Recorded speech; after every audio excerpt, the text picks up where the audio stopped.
Now we meet the Executive Director of Nursing and Midwifery and see how the Southern District Health Board is supporting health in the Cook Islands.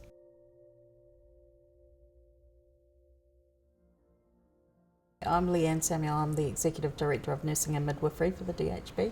I'm responsible for the standard of nursing care that's delivered, which is about ensuring we have adequate workforce, so recruiting, retention of nurses and midwives, also ensuring that they're well resourced in terms of equipment and in terms of education and access to politics, universities and all of those things. So it's quite a broad sweeping role, and we employ about 2,000 nurses in the DHB, but across the district we would have about 4,000 nurses all up who are working in aged care or in the community in general practice and the like. So a large number of health professionals, the largest group in fact. So the Ministry of Health in the Cook Islands requested that I help, if possible, in regards policies and procedures and support for the Cook Island Nursing Council around competencies for the nurses in Rarotonga.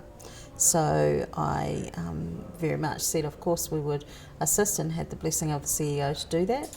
So we went on the 15th of August, so just not long returned, and had a really enjoyable time in the Cooks, working quite hard to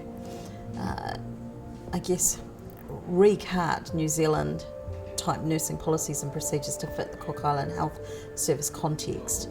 So that was basically what took the most time for me, was to Cook Islandise things, and I've been to the Cooks on a number of occasions, so I'm quite familiar with the outer islands and with Rarotonga, so that made it a little bit easier for me so that it was relevant for those nurses working there.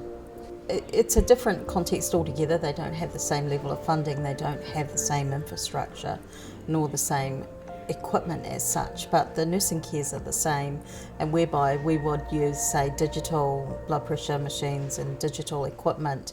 They're using the manual equipment that we would have used 20 years ago, but nursing care is still the same wherever you are. They still have the same issues that we have in terms of non-communicable diseases around diabetes and heart disease and all of those things. But they're further complicated by the fact that there's 15 islands in the group, so the islands are quite isolated. So one of the challenges is getting information out to those islands and supporting those nurses out there. But the key areas of focus were around infection control, intravenous therapy, wound therapy, information for the outer islands, and just supporting any requests that they had around the policy and procedure review. And at the same time, the piece of work that I did for the Cook Island Nursing Council was to review their competencies and how you assess nursing competencies, which is about ensuring that the public's safe. And that was in anticipation of them starting a new nursing program in 2014 in Rarotonga, a diploma program, which is very exciting, and they'll do that with the Auckland University of Technology and James Cook University out of Townsville, Australia.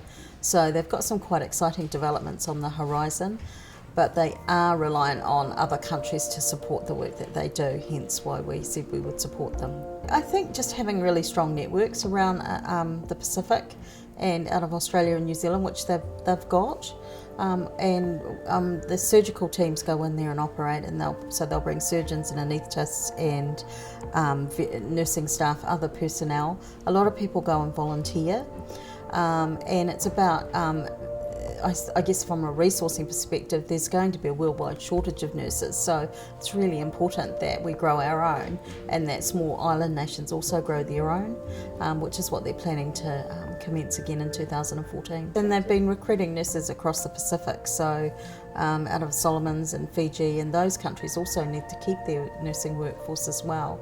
So it's just about us helping and keeping that network going, so in the event they need anything, it's like we're a phone call away or we're an email away, and we can readily send information or anything that they need. I just think it's important that you know, bigger nations support smaller nations, and they are our Pacific neighbours, and Australia's does the same thing, and it's important that we don't forget about the people who are out there, and we be grateful for the system we have. It's quite resource rich compared to some other systems. So there is how the Southern District Health Board is supporting health in the Cook Islands.